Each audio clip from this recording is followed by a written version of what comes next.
He was with him. It's the gang spitter. We got to touch on this Beanie Sigel. He stopped by Gilly and Wallow's show that fell off. Me and I were for game. You know, it fell off. It fell off. Yeah, but he spoke on the time when 50 Cent, back in like 08, 09, when 50 tried to sign Beanie Sigel and Freeway and all them, the G Unit. Beanie Sigel saying 50 tried to get him 10 million as a whole. And Jay-Z blocked that deal. He stopped that deal. I was going to go with 50. What? 50 was trying to sign you? Yeah. What type of deal 50 tried to give you? Something crazy. What was it?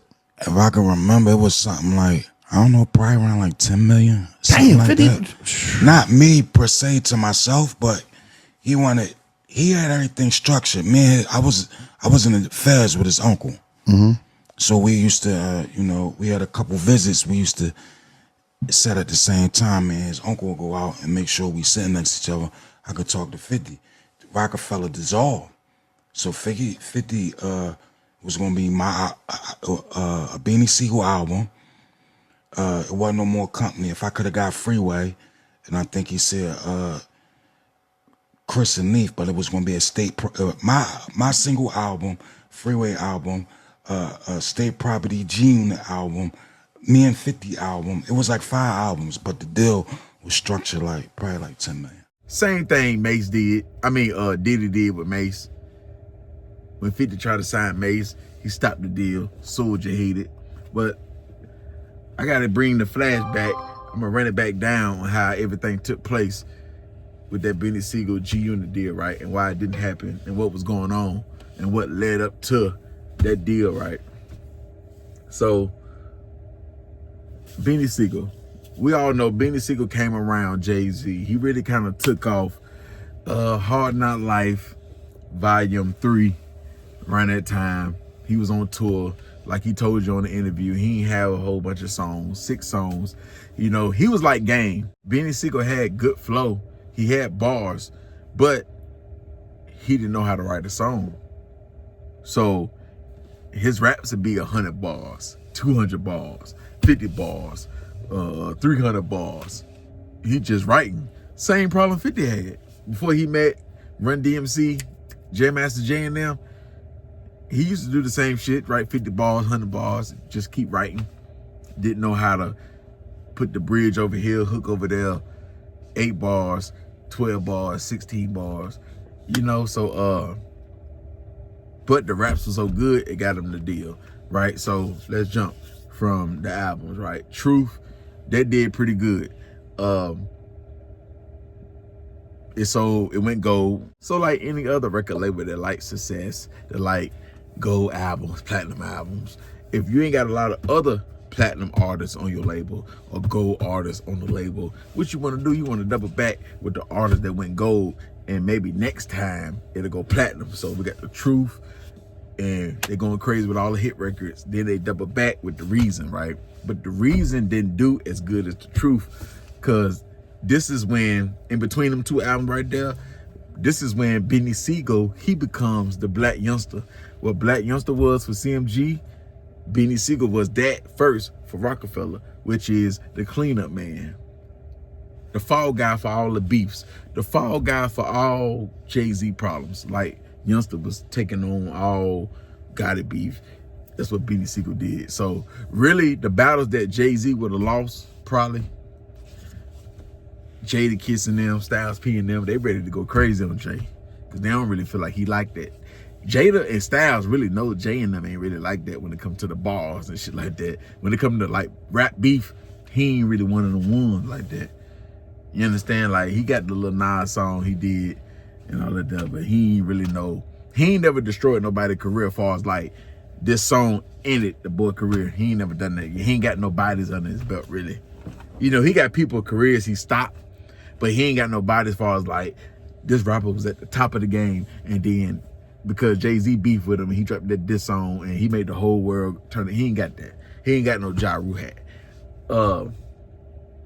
So Beanie Sigel, he take on the Nas beef, he take on the Locks and all Jay-Z dirty work, clean it up. So now, what else going on in the streets? In between, a lot of mixtapes, the Clues, the Big Mics, the Envies, the all of them, all these different mixtapes. So now the fans, what we got to do, what we doing now, we picking sides. So we got the Locks over here, we got Nas and them over there, we got Jay-Z and them over there, we got Beanie Sigel. So now the fans got to pick sides, and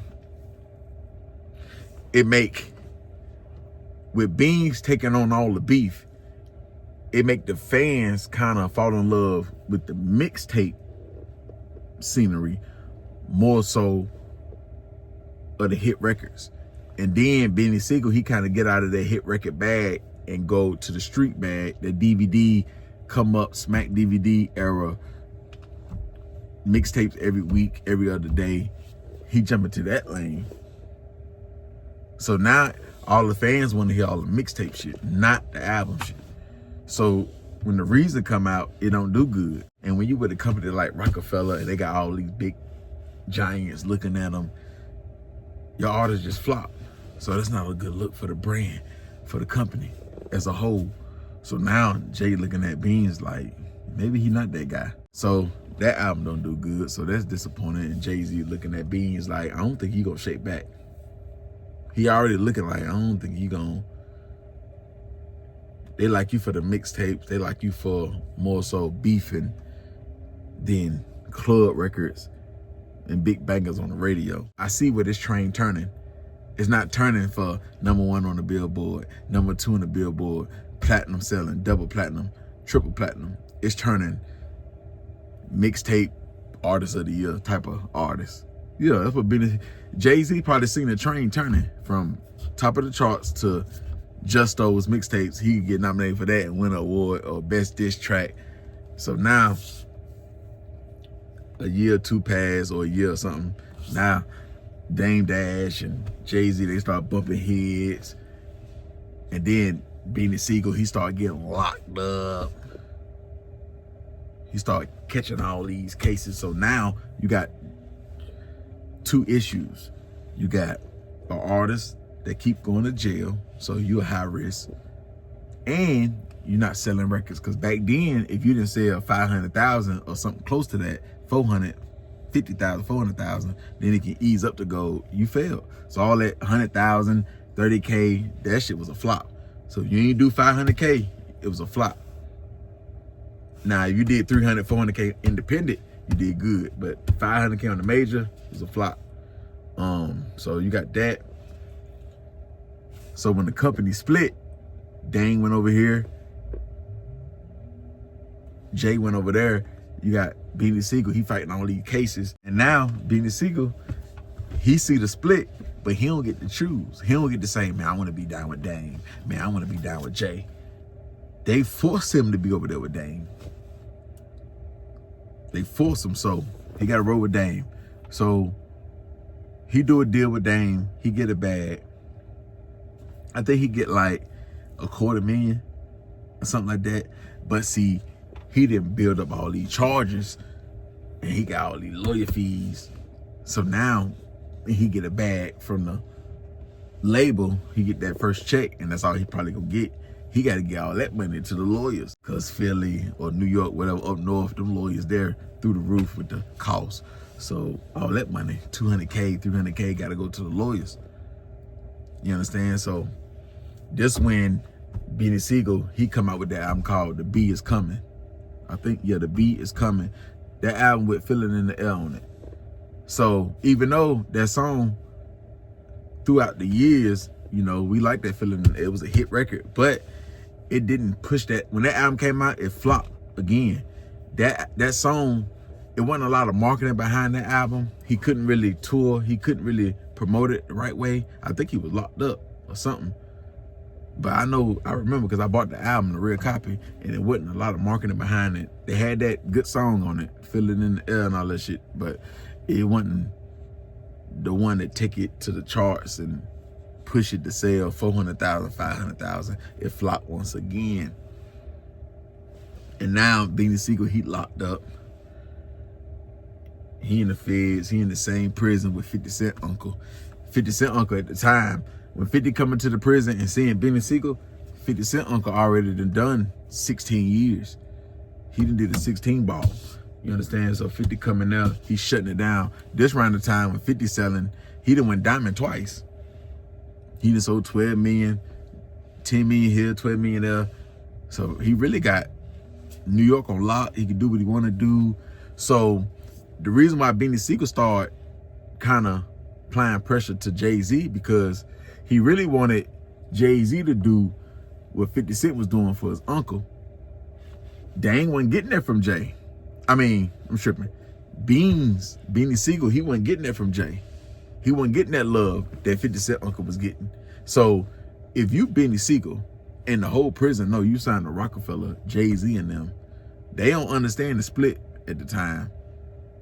So they'll feel like, this nigga got 50 Cent. He ain't even no artist. You done made Jay-Z millions of dollars, at least something close to it, and he can't even come see you. But the sucker, he went to go see Sean, and they ain't even his artist. That's Diddy artist. Before Sean got deported, Jay-Z used to go see him.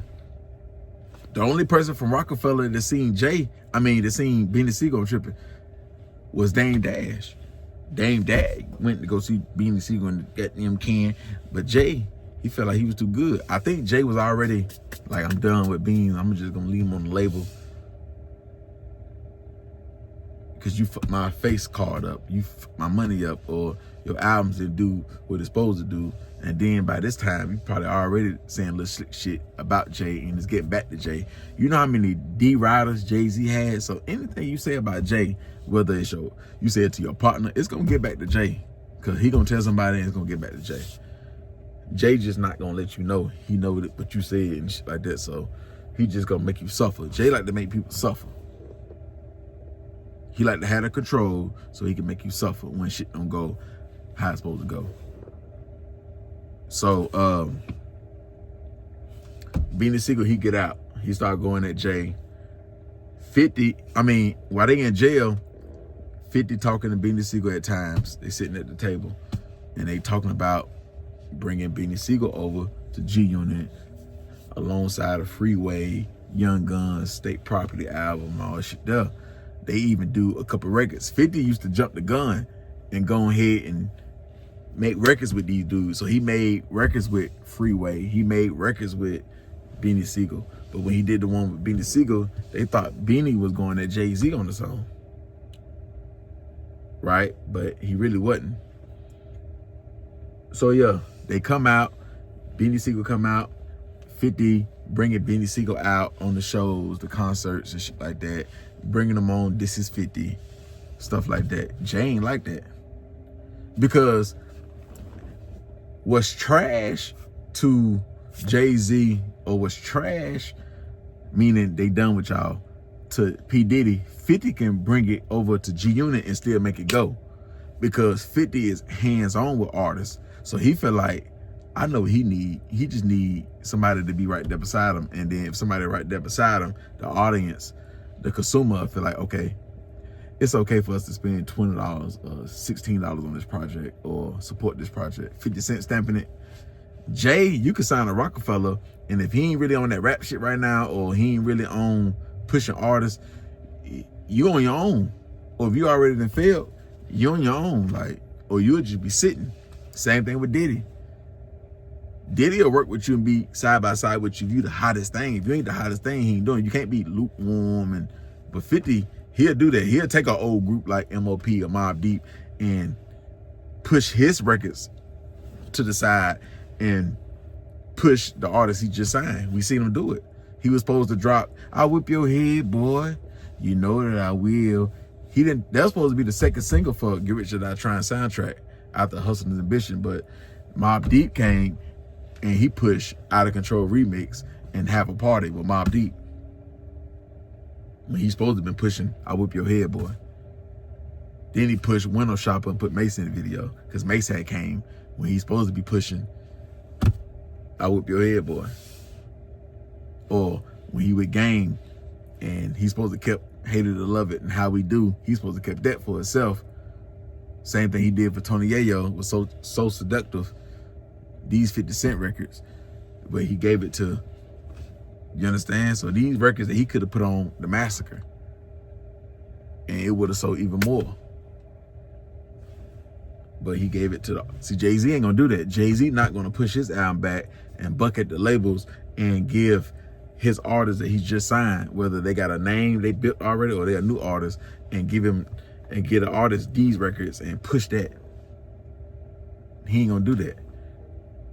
So 50 know with Beans, I can do this. I can have Beans doing this and doing that. Same thing with Uncle Murder. There's no way if Uncle Murder was signed to anybody else in New York City, he'd be felon right now. Anybody else. Jay-Z, Diddy, any giant, Cameron, he would not be on them planes and them jets like he doing. It could be any rap label in New York that got a name. So yeah, man, it was gonna be the real dynasty, the real ROC. 50 was gonna get Young Guns, Freeway, and Beanie Sigel. So you know how many more Philadelphia artists would have came to G Unit Philly once they seen how Young Guns, he would have brought that life back into these artists, and they would have kept going, then flooded the mixtape market, let them work how they want to work. If you want to do an outside deal, go do that. Whatever, do you. So it would have put Beanie Sigel, Young Gun, Freeway back in that mode again, like, yeah. So Jay-Z blocked the deal after he seen the little run Beanie Sigel did with 50. And then they taking little shots at each other. I mean, with Beans taking shots at Jay. So what Jay do is pull Beans back and make him sit on Roc-A-Fella for 2 years. So after 2 years up, he free to go. He can sign with whoever. I'm tripping. In them 2 years, Beanie Sigel dropped another album and it flopped. After The Bee Is Coming, Beanie dropped another album. He went back and signed back with Jay-Z. He went back and signed back with him. And they dropped another album and it flopped. Then Jay like, I'm done. So he made him sit till the contract was up, Now he going back to 50 like, I'm free, let's work. But now 50 don't want to do the deal now because you ain't worth what you worth. The game didn't change. You got Soulja Boy in this era that came in the game. So the game, you got Hurricane Chris on the radio. You got Boosie, Wipe Me Down. You got these type of records. So 50 don't feel the $10 million deal is on the table anymore, or giving you $1 million. Can't get it to you because he know the game done changed and they ain't go, the audience ain't gone, the consumer don't want to hit it no more. So can't do the deal. So that's what it ended. That's what happened. Jay, Soulja hated on Beanie Sigel. He didn't want to do nothing with Beanie Sigel. He didn't want to be hands-on with Beanie Sigel. He seen somebody that can do what he's supposed to be doing. He hated on that. He didn't want 50 to have all. Because you got to think, 50 was going to get Young Guns, that was Roc-A-Fella, Freeway and all them. Have all that, and Mace. And so you think Diddy and Jay going to be on the phone like, man, we ain't finna let this nigga just turn up like that. He'd really be the king of New York then. He'd really be the king of New York if we get him all the artists and he really make these guys big superstars again. So, man, we can't. We just hold off on them. And that's all that was. Yeah, that's all that was. That's what be happening, man. Like, Jay drained him till there ain't nothing left. Like, you gonna sit over here and rot. By the time I let you go, I know 50. He a businessman. If it ain't no profit in it, he ain't gonna touch it. He not a dummy. He don't want you over there that bad. It was still, he rocked with you, but it was still, he see that he can sell you. He can package you up this way and sell you. But if I drain all the juice out of you, no Diddy, he ain't gonna want you. He ain't gonna want you. Same thing, he ain't want Mace. When it was time for him to sign Mace, after Diddy hold him back, now he get back on the radio and now he like, Mace ain't worth $1 million with it in his pocket. I don't want to do the deal now. Now it's different. The game done changed again. I could have did something then, but I ain't trying to make this video too long. I probably left some details out or whatever, but for the most part, I gave y'all everything. And yeah, man, that's what took place with the Beanie Sigel 50 Cent G Unit deal. Follow me on IG, _game_spitter. Donate to the channel, $Game Spitter 704. Eli Credit Repair, come to the IG, get the link. If you ain't got the IG, I say it again, _Game_Spitter.